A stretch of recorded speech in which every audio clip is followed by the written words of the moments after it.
উপস্থিত দর্শক মন্ডলী মা ভাই বোনেরা, আজ দেবরাজেন্দ্র শনি মহাদেবের সঙ্গে যুদ্ধ করতে করে যুদ্ধ হেরে যায়। অবশেষে শনির মহাত্রিশূলের ভয়ে স্বর্গ ছেড়ে মর্তধামে উপস্থিত হই।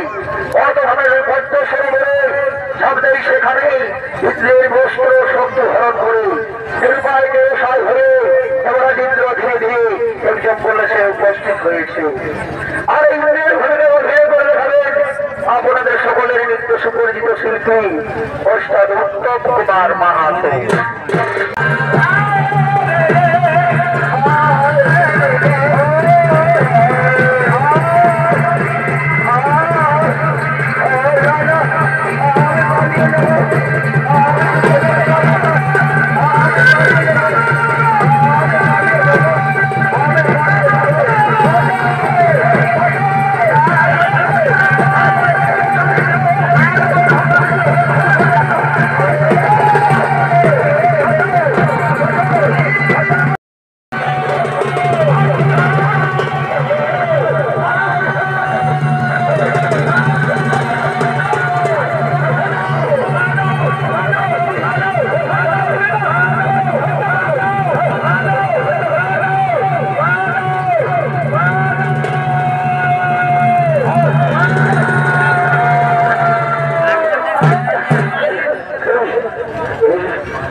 উপস্থিত দর্শক মন্ডলী মা ভাই বোনেরা, আজ দেবরাজেন্দ্র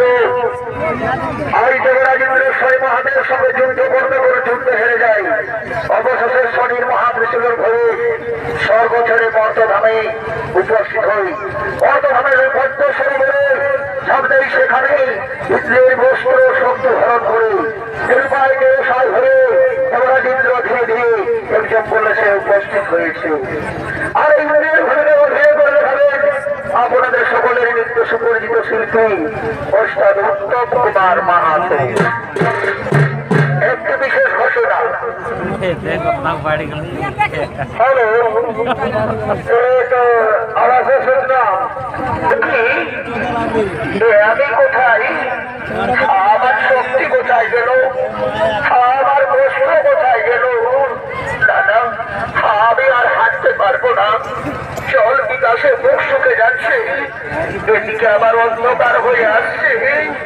দাদা, আমি বড় পরিশান্ত, আমি আর হাঁটতে পারবো না। বৃক্ষ দেখা যাচ্ছে, আজকে রাত আমি বৃক্ষ লিখে বিশ্রাম করবো। যাই যাই আমি এই বৃক্ষ লিখে বিশ্রাম করবো। আজ আজ ওইবার তো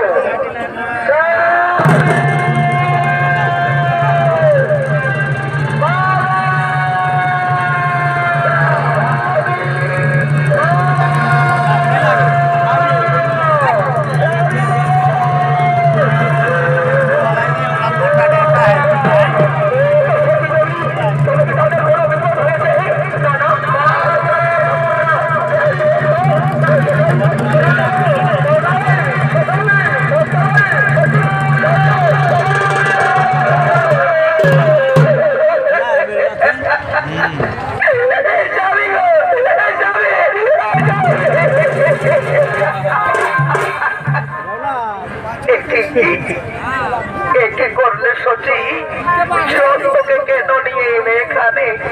বলো সচি, জয়ন্তকে কি বলছে জানো? পরিবারের সর্বাঙ্গে কোনো স্থান নেই, ওদেরকে মারো, ওদেরকে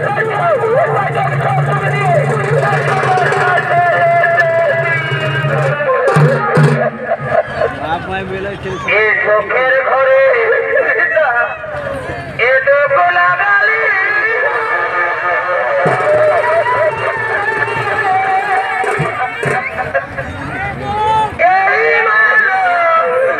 জীবনে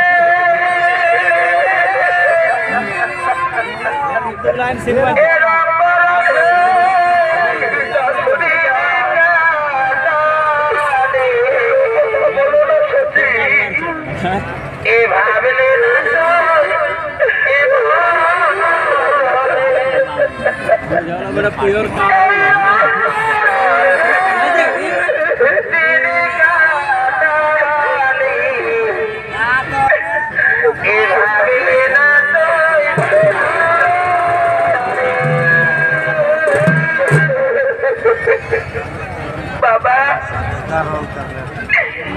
বাবা গো, আজ আমি মায়ের সঙ্গে 7 দিন পথে হাঁটতে হাঁটতে এসেছি। এই জল পিপাসে আমার মুখ শুকে যাচ্ছে।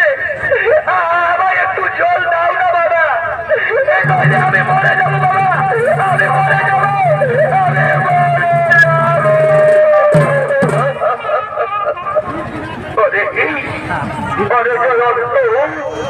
এই যে গভীর অরণ্য পর্বতধাম, আমি কোথায় জল পাবো বাবা, আমি